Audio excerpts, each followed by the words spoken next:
U.S. Navy history arriving. Welcome to the U.S. Navy History Podcast. I'm Dale, and my XO over there hiding in the corner is Steven. Shh, Captain. Don't tell them I'm here. We might be boarded.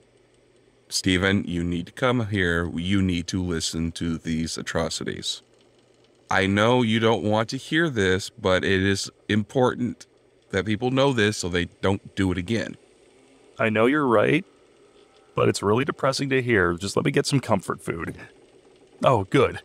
Navy beans, very, very spicy hot sauce, and coffee. Yeah, those are Navy beans. I know what I'm in for. So, we have the last of the Seminole Wars, and if we have time, and you're not curled up into a ball crying, we're also going to grab the Aegean Sea anti-piracy operations. Well, that sounds a little more fun and less depressing. All right, well, let's see if you're catatonic after this or not. Let's cast off. Let's get underway. So, we had ended with the Second War. So, at this point, peace has come to Florida. The natives were mostly staying on the reservation that was established for them, and groups of men would visit Tampa to trade. Now, though, squatters were moving closer and closer to the reservation. Again? Yeah. So, President James Polk establishes a 20-mile wide buffer zone around the reservation in 1845, making it so no land could be claimed within this buffer zone. So, I mean, they say buffer zone, but it's a neutral zone. Right. So no one could claim land, no titles would be issued for that land, and the U.S. Marshal would go into the buffer zone and remove squatters. So this is a good thing that the president is doing. So in 1845, a guy named Thomas P. Kennedy, he operated a store at Fort Brooke. He converted his fishing station on Pine Island into a trading post for the Native Americans. This post did not do good because the white people who sold whiskey to the Indians told them that they would be seized and sent west if they went to Kennedy's store. Dang nabbit. I'm assuming, these were just claims they said to keep them away from getting, in their opinion, too close to white settlements. Yeah. So, of course, this is going to start with tensions. Now, the authorities in Florida, they continue to press for removal of all the Indians from Florida. And the Indians, for their part, try to limit their contacts with the white population as much as they possibly could.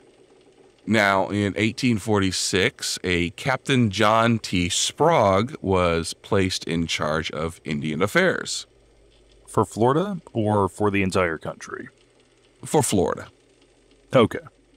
Now, the chiefs gave him a lot of difficulty in getting a meeting set up and put in place. They were very distrustful of the army because of seizing chiefs while under a flag of truce.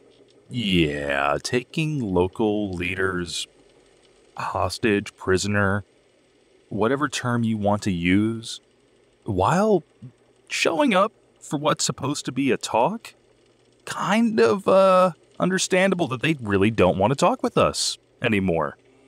Yeah.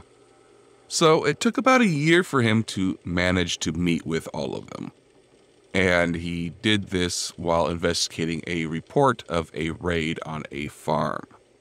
He then reported that the Indians consisted of about 120 warriors, and he estimated that there were about 100 women and 140 children. Across the entire reservation or in this one tribe? In Florida. Whoa. Crap.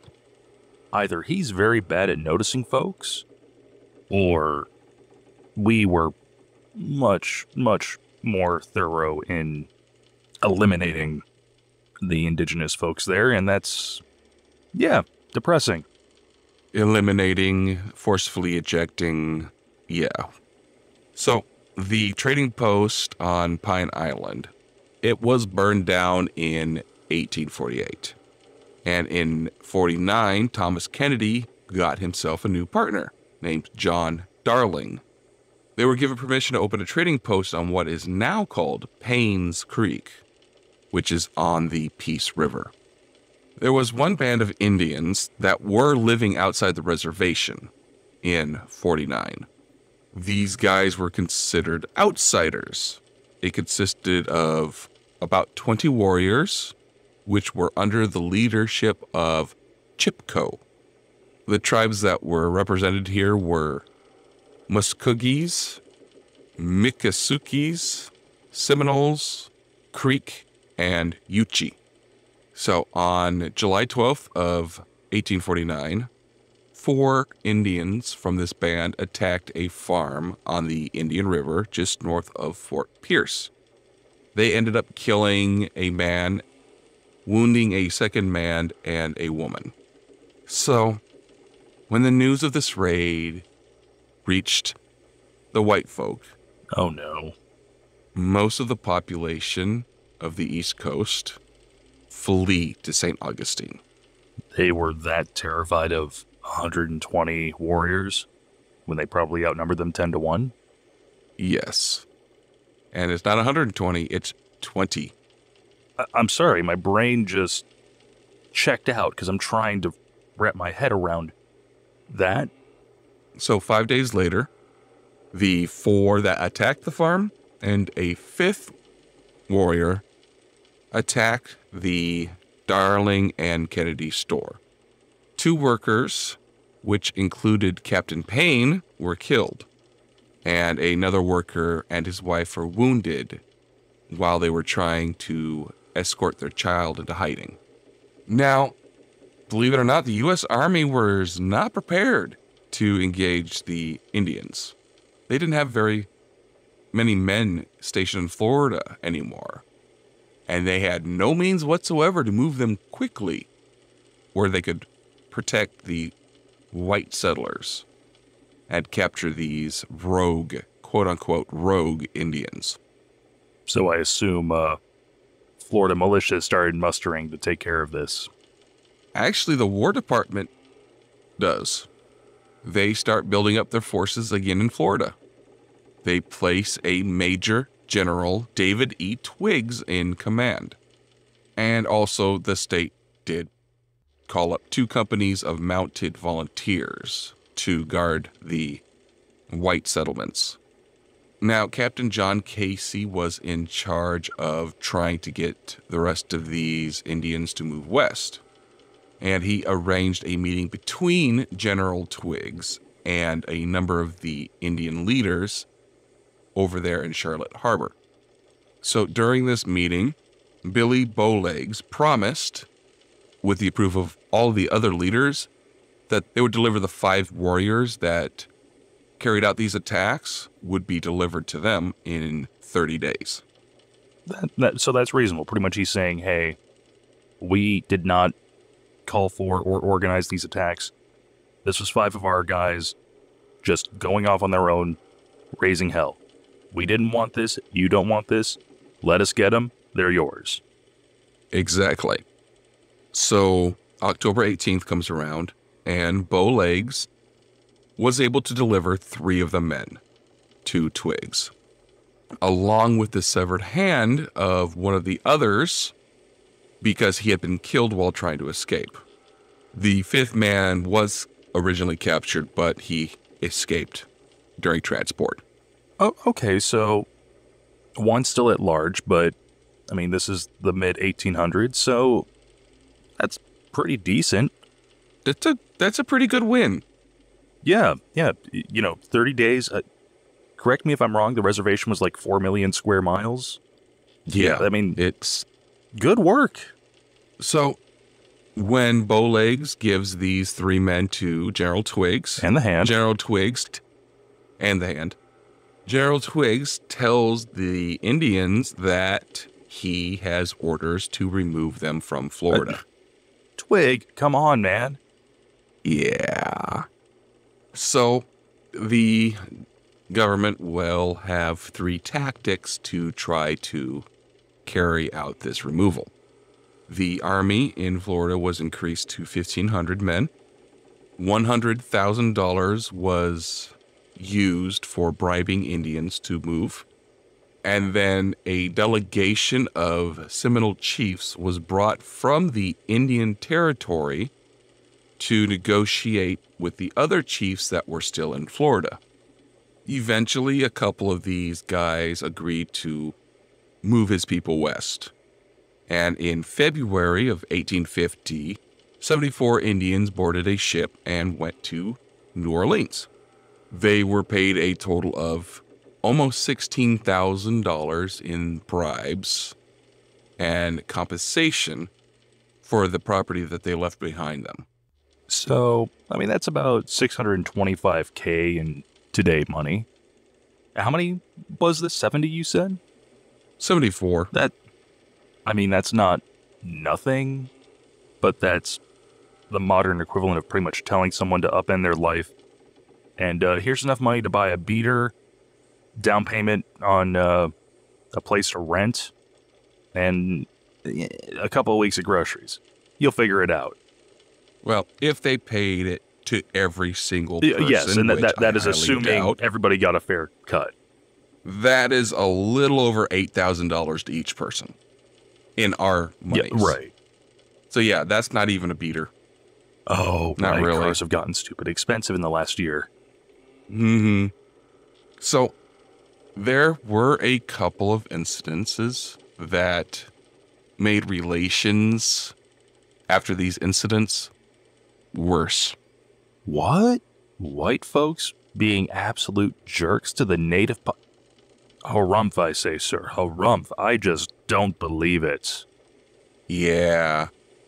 2 Indians had gone to trade at the same time that another Indian and his band were surrendering and were captured and involuntarily shipped off to New Orleans.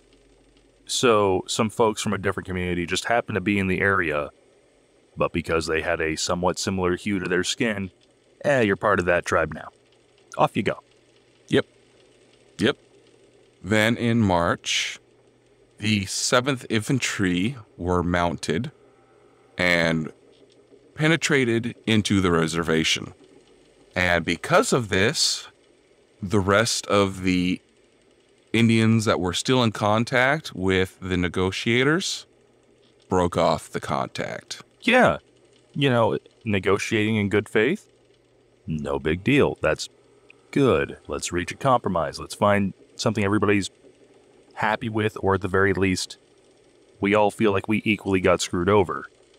Getting the military involved by entering your area? Not exactly the best sign of good faith. No.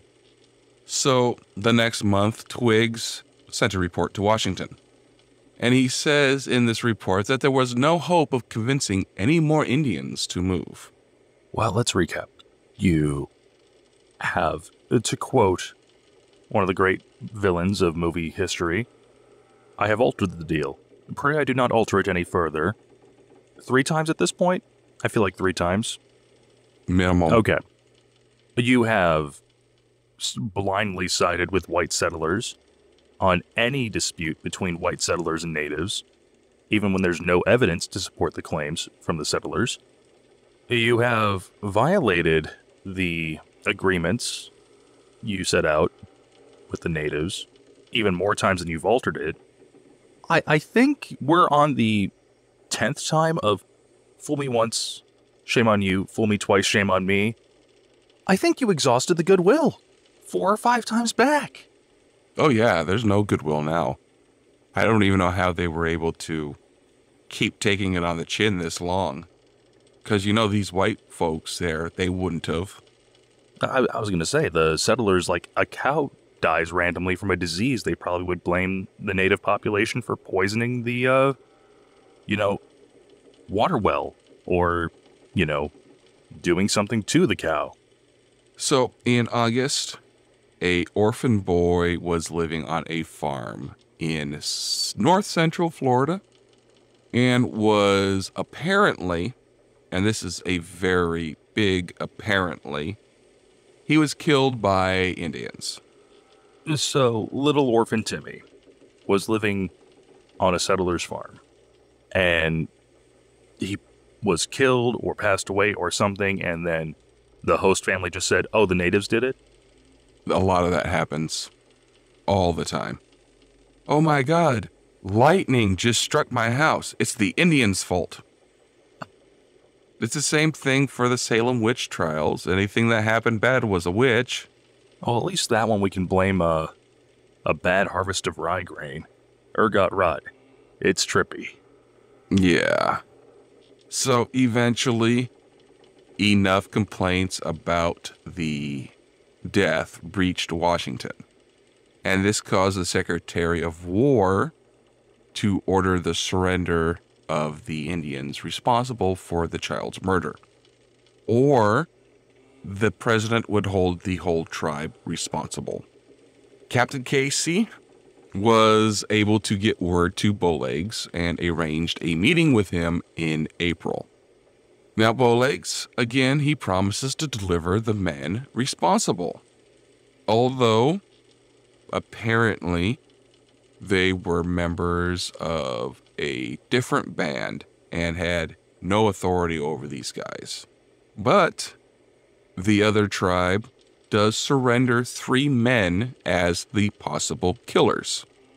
And they were arrested when they showed up to trade in Fort Myers.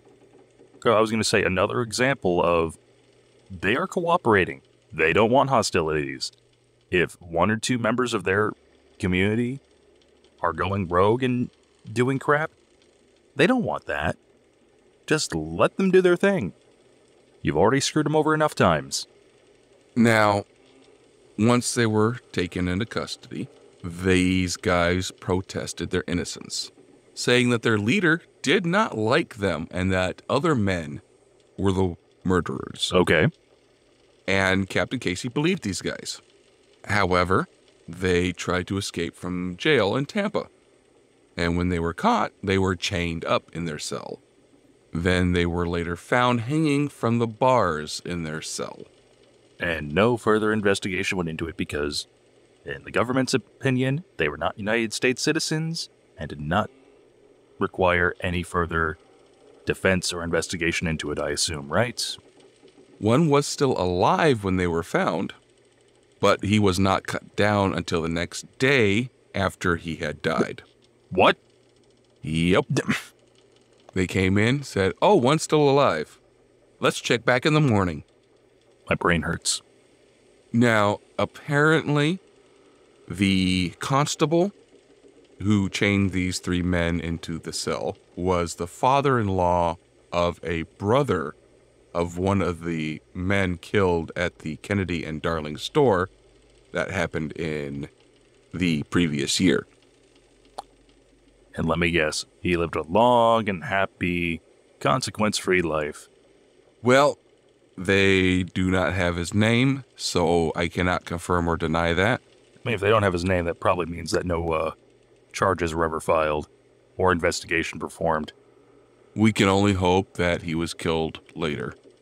So in 1851, General Luther Blake was appointed by the Secretary of the Interior to move these Indians west.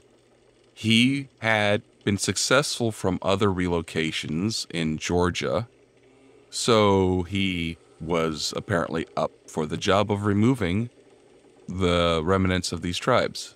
He was given funding to pay every adult male $800 and every woman and child $450.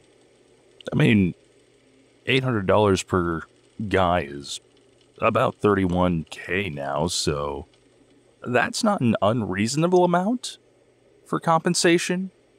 And then, like, let's just assume, 450, multiply that by 2, you're looking at about 35K. And that's at least semi-reasonable for compensation. Yeah, you could probably establish yourself somewhere else pretty easily. Yeah, you can start a new life. It wouldn't be a lavish life, but you could live comfortably off that while you get situated. So the general, he goes to Indian Territory to find interpreters and then goes back to Florida in 1852. He traveled to meet with the leaders, and in July he had found 16 tribe members to send west. So he finds Billy Bowlegs, and Billy Bowlegs says, "No, I want to stay." So he takes Bowlegs and a number of the other chiefs to Washington. And President Millard Fillmore presents Bowlegs with a medal. After doing this, he and 3 other chiefs were persuaded to sign an agreement promising to leave Florida. They wined and dined him and made him feel important. I'm just surprised that it got escalated all the way to a meeting with the President of the United States. Like, it's just unexpected. Yeah, they're trying to move them peacefully, at least up until this point. So when the chiefs were returned to Florida, the chiefs said, "No, we didn't sign any agreement." And then Blake was fired, and Captain Casey was put back in charge. In January of 51, the Florida legislature created a new position, Commander of the Florida Militia, and Governor Thomas Brown appoints Benjamin Hopkins into that position. So over the next couple of years, the militia pursued these tribes that were outside of the reservation boundaries. They capture 1 man and a couple women and 140 hogs. 1 elder woman commits suicide while being held by this militia.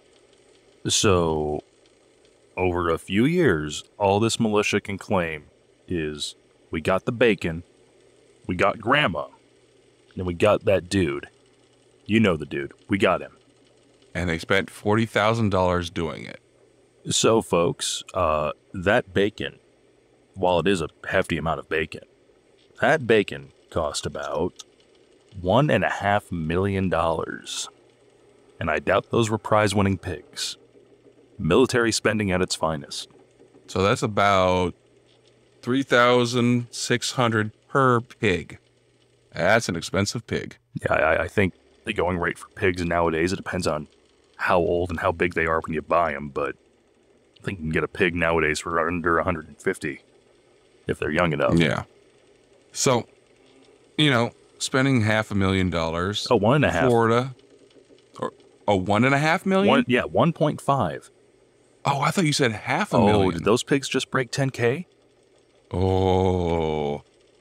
I thought that number seemed low, but I took you at your word. So that makes them $11,000 per pig. Oh, good Lord. Wow. Okay. So spending $11,000 per pig, the state decides to pressure the federal government to take action. Now, Captain Casey continues to try to persuade the natives to move west, and of course, he's not being successful. So he sends Billy Bowlegs and other chiefs to Washington again. But these guys were like, "No, we're not moving." So in August 1854, Secretary of War Jefferson Davis starts a program to force the natives into a final conflict. This included a trade embargo, a survey and sale of the land in southern Florida to European American settlers and a stronger army presence to protect these new settlers. Now, he does say that if they do not agree to leave, the army is going to use force. So, in late 1855, the natives decided that it is time to strike back because of all the pressure that is being put on them. I mean, this has been going on and off for, at this point, 40 years, with the last 20 being a lot of bad faith negotiations on the part of the United States government. I'm surprised it took this long. Yeah, I am too. So, on December 7th of 1855, First Lieutenant George Hartsuff, who had previously led patrols into the reservation, he leaves Fort Myers with 10 men and 2 wagons. Now, they find no natives, but they do find cornfields and 3 deserted villages, which included Billy Bowleg's village. How do they know it was his village? He's a major chief. They know where they live. Fair enough, I suppose. I just assumed they found some personal effect and like, oh yeah, Billy Bowleg's lucky whatever. Well, yeah, there might have been some looting. Where the army goes, the army loots. So, on the evening of December 19th, Hartsuff tells his men that, well, we're going to be going back to Fort Myers tomorrow. So his men start loading their wagons and settling their horses. So the next morning, 40 warriors, led by Billy Bowlegs himself, attacks the camp. Correct me if I'm wrong. Weren't there only 20 warriors and then 5 of them, well, 3 captured, 1 dead, 1 MIA? Who the heck dropped the ball in that survey? That was the Outsiders. That was the band that was living outside of the reservation. Ah, gotcha. So, immediately several soldiers go down, shot, which included Lieutenant Hartsuff. Now, he was able to hide himself to try to not be murdered. So, the native warriors, they end up killing 4 men and scalping them. They killed the wagon mules, looted and burned the wagons, and, of course, took the horses. 7 of the men, 4 of them wounded, were able to return to Fort Myers. So, when news of the attack reaches Tampa, the elected officials, they name militia officers and organize companies of men. These newly formed militia marched to the Peace River Valley, recruiting more men on the way, and manning some of the abandoned forts along the river.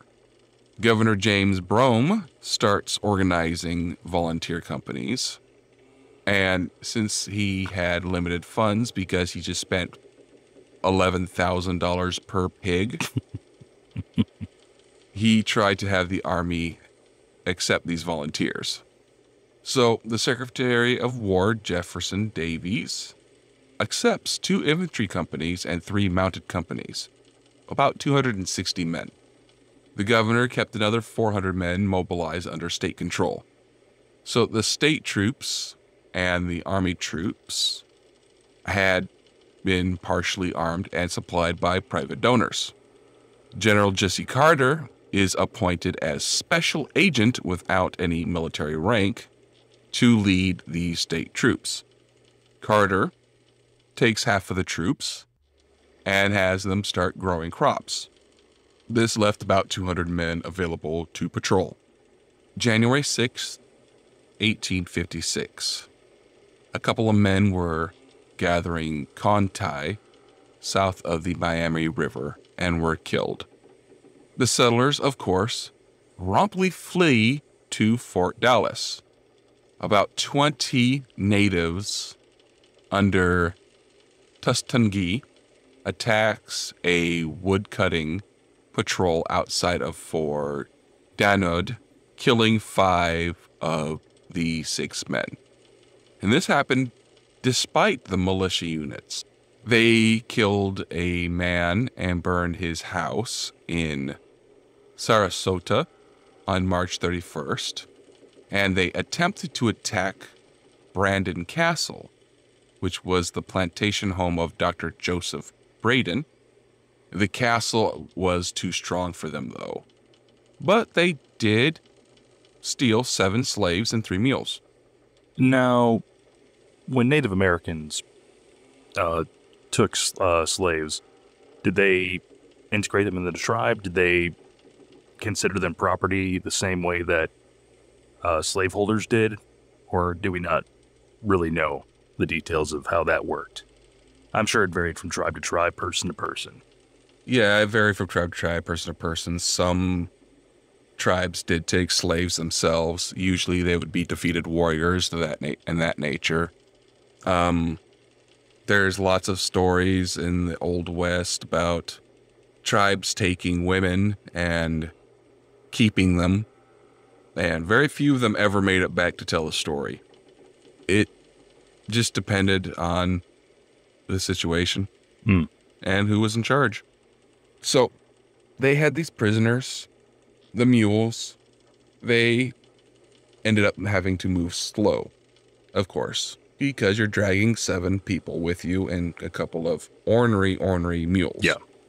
So they stop at Big Charlie Creek, and they started eating barbecue from a cow that they found and slaughtered. That's when the militia catches up with them. Oh, they made the old tactical blunder of throwing Bessie over the Barbie. Yeah. The militiamen killed 2 of the natives and recaptured the slaves and mules. One of the scalps from the natives was taken and displayed in Tampa. The other scalp was displayed in Manatee. So in April, Army and militiamen patrolled around and patrolled inside the reservation. But they didn't really have any contact with the natives. One battle was fought for 6 hours near Bowlegs Town in April, and 4 regular Army men were killed and 3 wounded before the natives withdraw. Now the natives, they continue to carry out small raids around the state. One of these was May 14th, 1856, when 15 of these guys attacked a farmhouse of Captain Robert Bradley, killing 2 of his children. Oh, no. Now, Bradley did kill one of these natives, but still children. Right. Nothing fuels the cycle of violence like child killing. Yeah. Now, they think Bradley was targeted because they had killed Tiger Tails, which was a chief, killed his brother during the Second Seminole War. Now, 3 days later, some more natives attacked a wagon train in Central Florida. They end up killing 3 men. Now, after this, mail and stagecoach service in and out of Tampa was suspended. Yeah, it's kind of becoming an active war zone. That makes sense. June 14th, the natives attack a farm near Fort Meade. Now, all of the people in the farm made it safely into the house and were able to hold out against the natives. The gunfire from the settlers shooting at the natives, and probably the natives shooting at the settlers, was heard at the fort, and 7 militiamen responded. 3 of these guys were killed and 2 were wounded. So they went back for more militiamen. Now, they came out there and they started to pursue the natives, then retreated when their powder got wet from rain. So that brings us to June 16th. 20 militiamen surprise a group of natives along the Peace River. They killed some of them. When the militiamen withdrew, they had 2 dead and 3 wounded. Now, they claim to have killed 20 of the natives. Hey, guys, I think you're giving yourself a little too much credit. Just a tad. Yeah, because the natives say, no, you killed 4 and wounded 2. I know this is the 1850s. I know schooling isn't what it is nowadays, but come on. You guys, most of you still have 5 fingers per hand.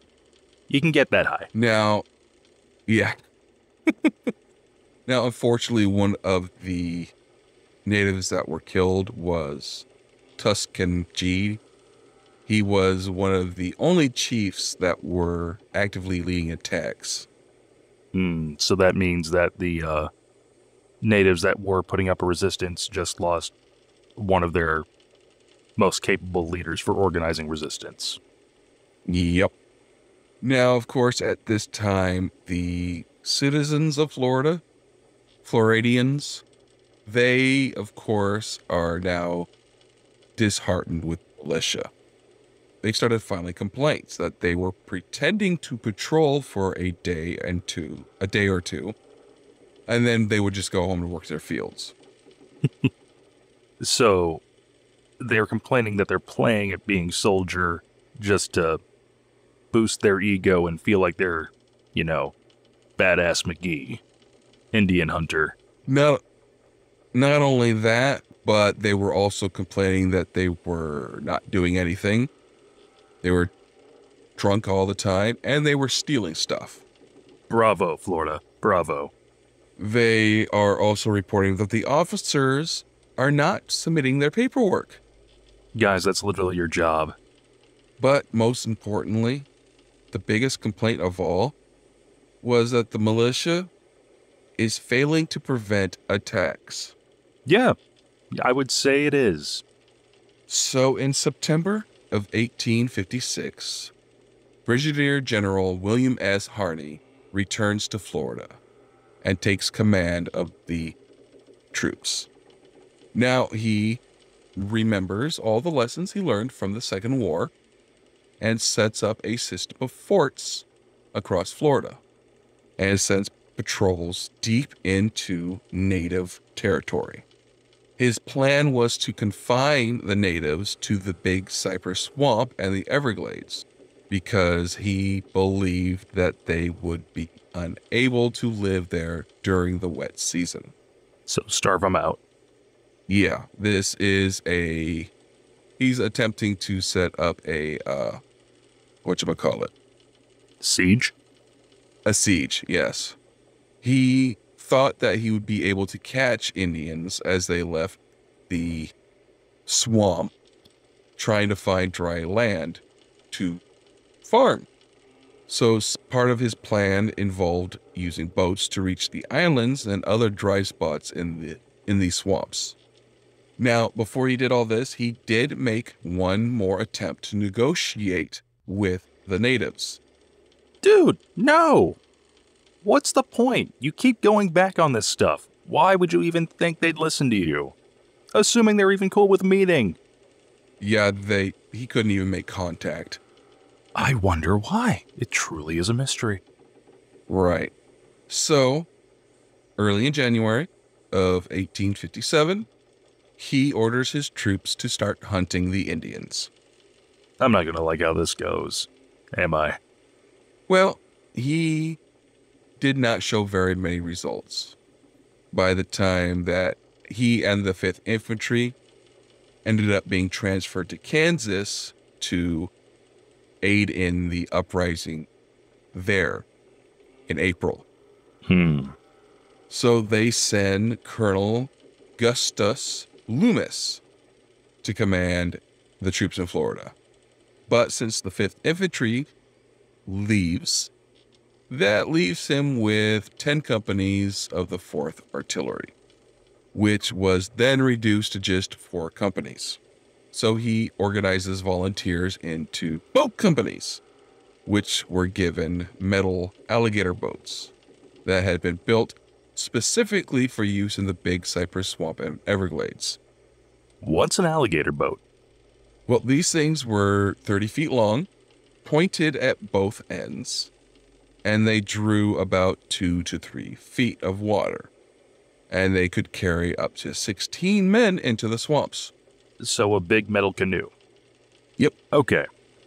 Now, these boat companies were actually successful in a lot of ways. They were able to capture a lot of Indians, although they were primarily women and children. So that's the militia.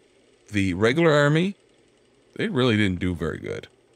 Some of the officers saw that the natives were easily avoiding the army patrols. They blamed that most of the enlisted men were recent immigrants and had no skills in woodcraft. While that is a fair complaint, I also think it might just come down to the army probably wasn't familiar with the local territory the same way the militia was. Yeah. And this is in the day and age where the army loves to, march in formation and make a lot of noise in the process of moving around. Lots of clinking bits on their belts. Yep. So this brings us to 1857. 10 of the militia companies were taken into the army. This totaled about 800 men. This happens in September. In November, these troops, they capture 18 women and children from Billy Bowleg's band. The troops also found and destroyed a number of their towns and fields of crops. Then they move into the Big Cypress Swamp on New Year's Day. They destroy the towns and fields that they find. So the army sends a emissary into Indian territory to try to contact Bowlegs. Now, to their credit, the rest of the troops did stand down while the delegation tries to contact Bowlegs. All right. That's good to hear, but I'm hearing a giant but. They did contact him. Okay. So the previous year, the Seminoles had finally been given their own reservation in Indian territory, separate from the Creeks. So they're not going to bunch them all together anymore, saying, "Oh, you're all red-skinned, you're all Creeks." Okay. And cash payments of $500 to each warrior and $100 to each woman were promised. Oh, that's not a lot. That's less than the 800 that they had promised them earlier. Much less. That's a pittance. Maybe half a pittance. Yeah. So on March 15th, Bowleg and Assassin War, their bands accepted the offer and agreed to go west. And May 4th, 163 were shipped to New Orleans, which caused Colonel Loomis to declare the war to be over on May 8th of 1858. So when he declares that the war is over, the government believes that only about 100 natives were left in Florida. In December, the U.S. recruited 2 bands, totaling 75 people, who agreed to be removed west, and they were shipped out in February of 59. This did not get rid of the rest of them, because there were still some. There was Sam Jones's band in southeast Florida, near Miami and Fort Lauderdale. Chipko's band was north of Lake Okeechobee, although the army and militia, they had no idea where. And there were, of course, individual families scattered across the wetlands of South Florida. Right. A lot harder to track down, less than a dozen folks living off the land and never settling down in a permanent residence than it is tracking down a few hundred that have a semi-permanent residence. Now, the war was officially over, and the remaining native population stayed quiet. So the government sends the militia home, and reassigns the regular army. All of the forts were decommissioned and stripped by settlers because they wanted that material. And in 1862, the state contacts Sam Jones and promises aid to try to keep the natives neutral in the Civil War. Although the state did not follow through on its promises, big surprise, the native population was not interested in fighting yet one more war. Yeah, that's a... Wait, hold up, guys. You want us to fight for you against your government, the government that helped you, keep us under your boot and heel, and we're just supposed to take you at your word that you won't screw us over when you're kind of the cause of all the crap that we've had to deal with? Settle it yourself. Mm-hmm. So in 1868, the Florida Constitution was developed by the Republican-dominated legislature and gave the Native Americans a seat in the House and one seat in the Senate. The natives pretty much flipped them the bird, and they never filled those seats. Was that like a one-time offer and then they just said screw it? Or is that like, to this day, there is still a empty seat for the native population? Well, I mean, they redid the Constitution in 1885. Probably removing those seats in the process. When the Democrats became the dominant power, they removed the seats and established barriers to voter registration and electoral practices, which essentially disfranchised most blacks and minorities. And this situation lasted until the mid-1960s. All right, guys, well, the XO is curled up in the corner right now, sucking on his thumb. So I think that's where we're going to end it for today. We have thoroughly broken Stephen. History sucks. History sucks. History sucks. History sucks. Why can't people be nice? Why can't people be nice? Why can't people be nice? Well, if you want to tell Stephen why people are not nice, email us at usnavyhistorypodcast@gmail.com or tweet at us at USNHistoryPod. Fair winds and following seas. Stephen, we're going to get you some treatment. Hey, Captain, I think the beans and the hot sauce and the coffee grounds I mixed all in there, I think it's running through my system now. I will be back soon.